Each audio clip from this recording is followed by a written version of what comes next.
Hey tubers, welcome back for another adventure. This is the 1985 Honda ATC 250 SX with the Astro four-wheeler conversion, and it's got a starter clutch problem. And let me show you what it sounds like. Then when we break into it, you'll see what it looks like. That way you could put the two things together. The parts are in, so it's time to begin the work. Okay, here we go. Portable CDI box on. Ignition on. And listen carefully.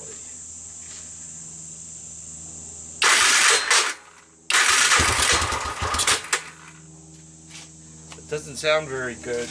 Let me just show you once again. When it starts sounding like this, you might want to think about something being wrong with your one-way clutch. When it comes to taking this apart, we got these two bolts to get the peg out of the way. We got the bolts for the cover. Well, actually, first this cover to get the gears out of here, see what they look like, and then the cover around the outside. A lot of times these covers will not come off unless you pop the motor mount off and kind of move the engine out of the way. And we definitely have a bit of a conflict with this motor mount here. It is also what holds the Astro conversion on. I found that if you tilt them up, right, most of the oil stays in them. Even if you drain the engine, when you have that cover off, they kind of drip on the floor. So whether you want to do it flat as it is now or tilt it up, I prefer the tilt up. Problem with this rig though, it weighs like, you know, a lot, right? Before the Astro conversion, the ATC 250 SX is a heavy all-terrain vehicle, and when they built the Astro conversion, they didn't exactly do it lightweight. So it is a heavy beast, and I'm going to try to prop it up against the door over there and see if we can't get it apart easily. So it's propped up on these footstools, flea market deal, about $1 each. They're used in doctor's offices, I guess, to help people get on and off the examination tables. So anyway, it's propped up. Let's start taking it apart. Let me set up the camera. So I have people ask me all the time to show more of my work, to remove the foot pegs. I like using a spoon wrench because I can feel if the bolts are going to snap off. I believe at some point these bolts were removed because they came loose fairly easily. You know, obviously PB Blaster also helps. Shifter, gear wrench, 10mm, right? Just spin this out.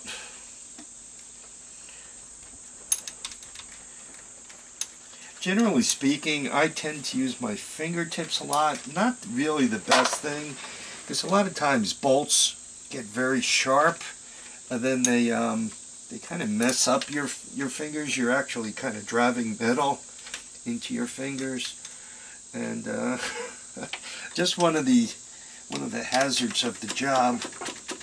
Metal used to be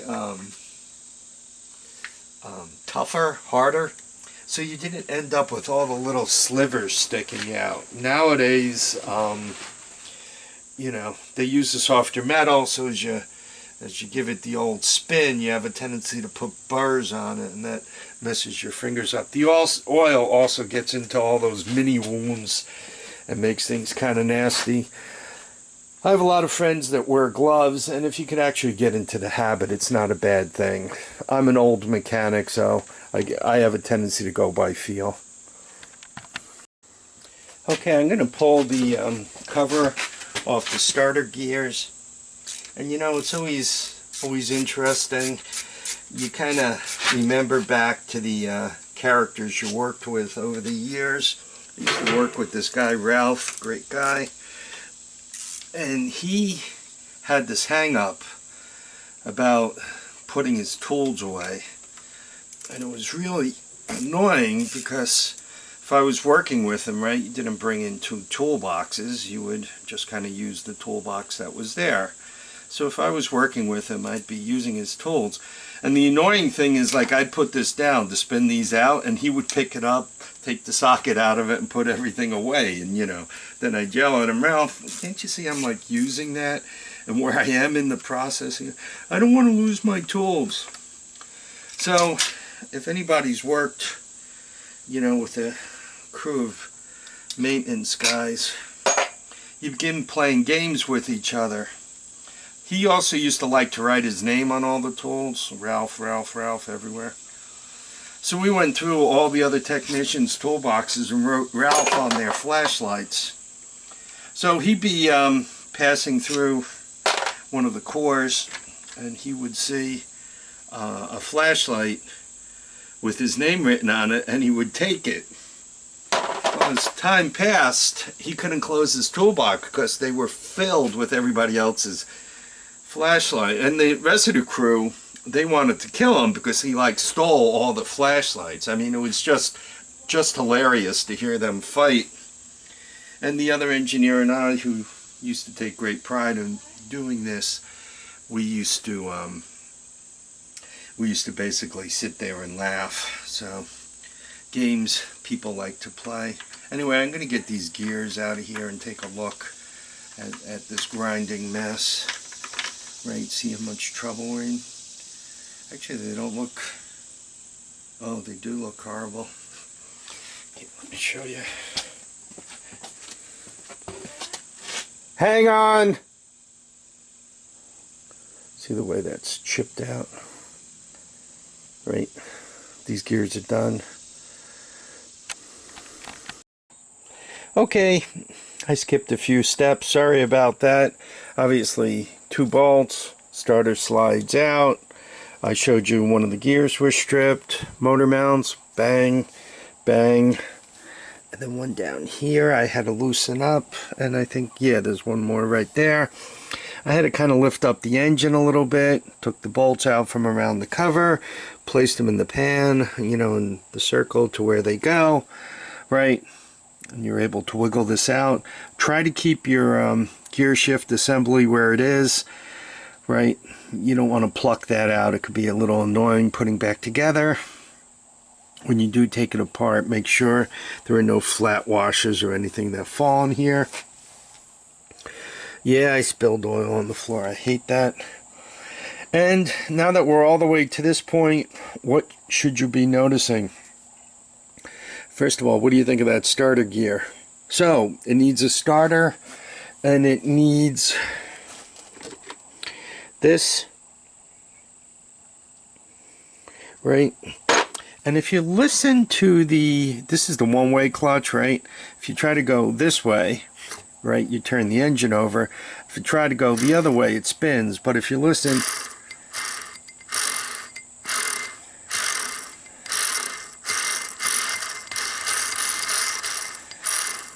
here, let me show you what a good one sounds like. And a good one should sound like this.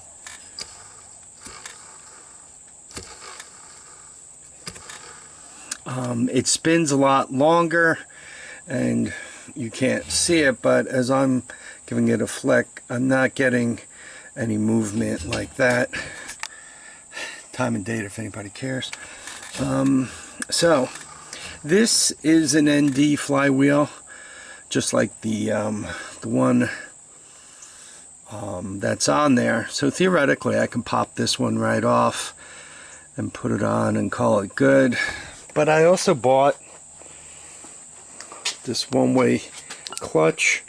So I think I'm going to use this, even though it's made in China, not Japan like the other one.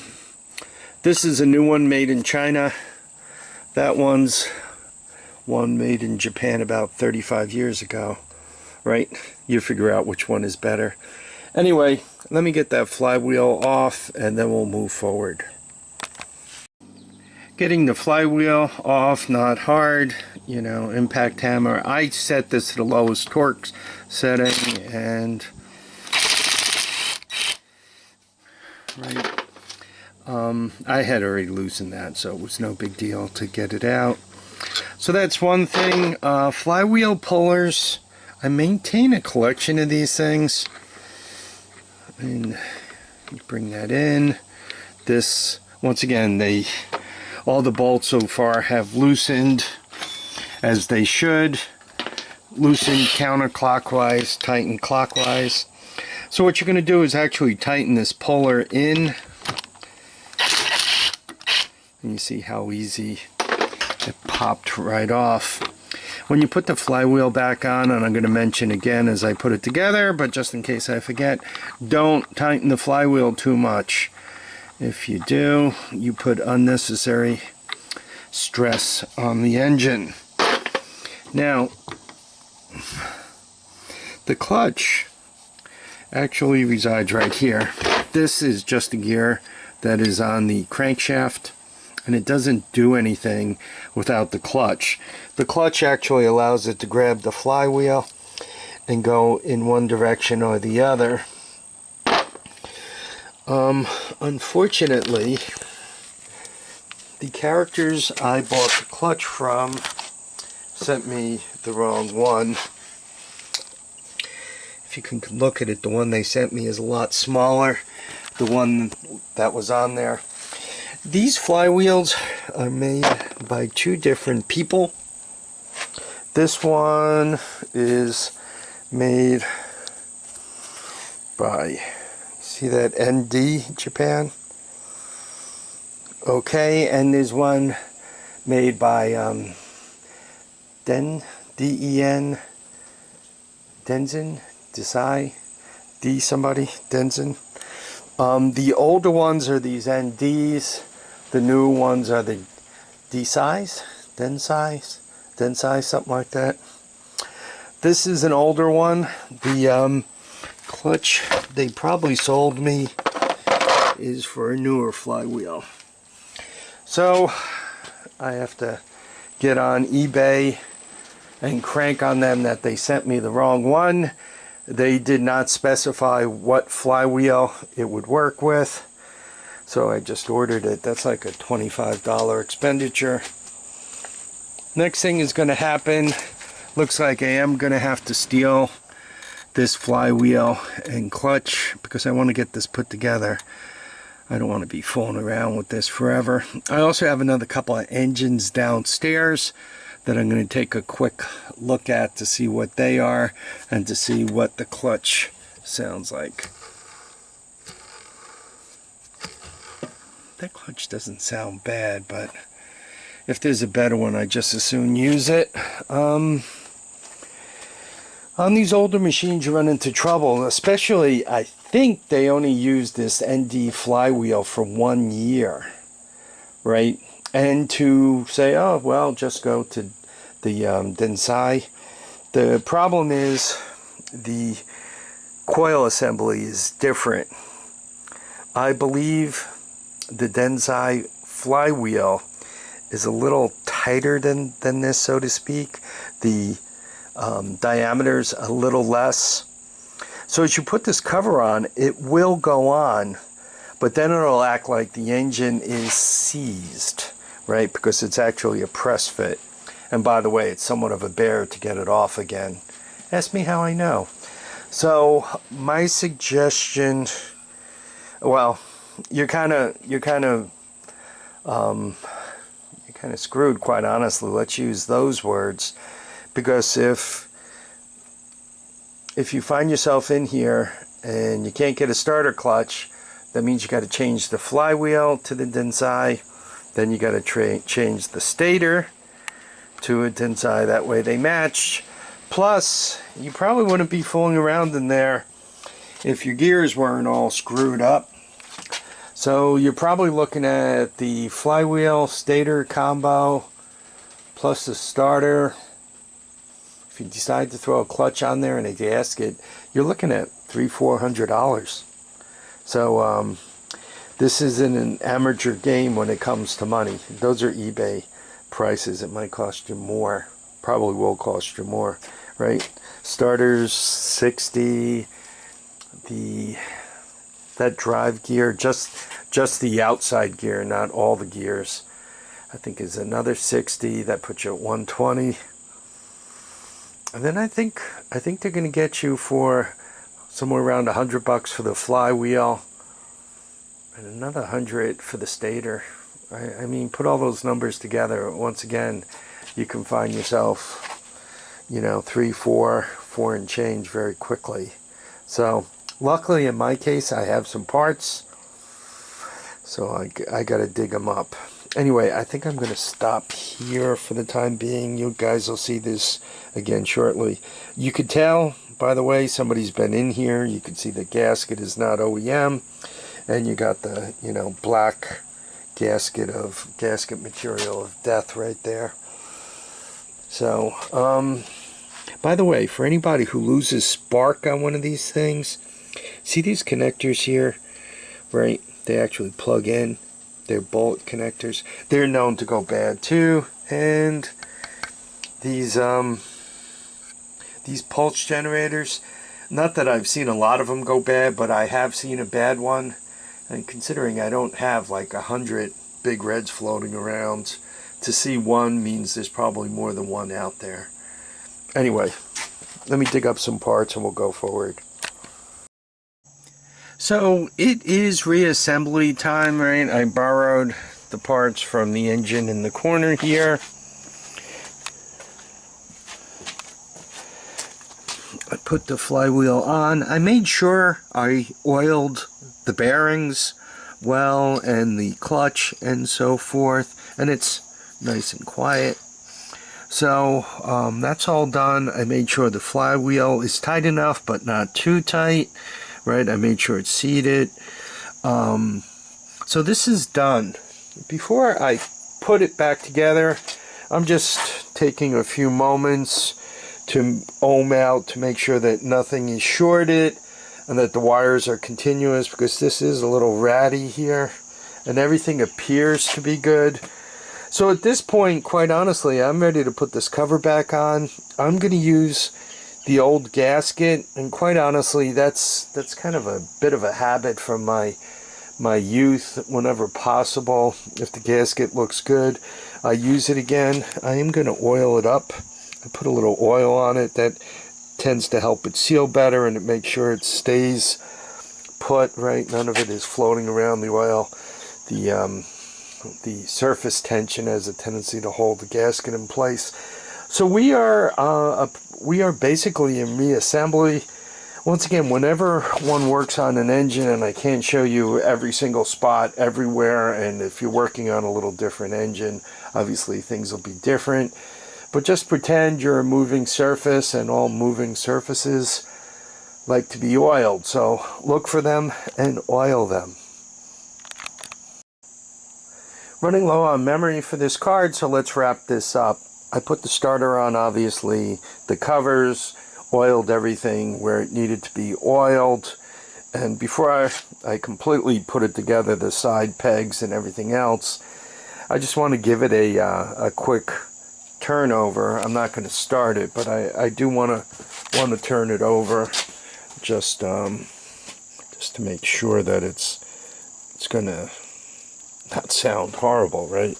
If it's still chewing, I want to take it apart. I was very careful before I put this cover on. I installed the starter and made sure all the gears seated properly, meshed properly. I also checked them for functionality to make sure nothing was loose, such that the gears were able to pivot and grind. Anyway, yeah, that should be it. Let's see what it sounds like.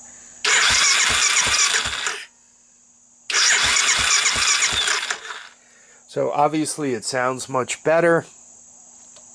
By the way, when starting these things, it's better to get the engine turning over a little bit before you hit the throttle. If you open up the throttle all the way and turn it over, it's more work for the electric starter, right? By actually muzzling the engine, I think it makes it a bit easier to turn over. Also, when you open it wide open, there's a better chance of it kicking back, which obviously is a lot harder on the starter. So when you first get it whirling, do it with the throttle closed. Alright, I'm going to finish putting this together. It seems to be set up, and then we'll get it out for a ride. But I have to end this video here. I hope you guys enjoyed this. I'm sorry that I couldn't actually do a clutch change. I ended up just changing the entire flywheel, right? I just swapped it with this guy. I put the old one back here just for laughs. I'm just wondering to myself, I don't think the clutch was healthy, but it didn't seem to be binding. You know, which makes me wonder once it starts if I'm going to still have that whirly bird sound, but we'll see. Alright, anyway folks, once again I want to thank you all for dropping by to watch and comment and subscribe. Please remember, feet down, heads up, and get out there and enjoy each and every one of your days. Bye now.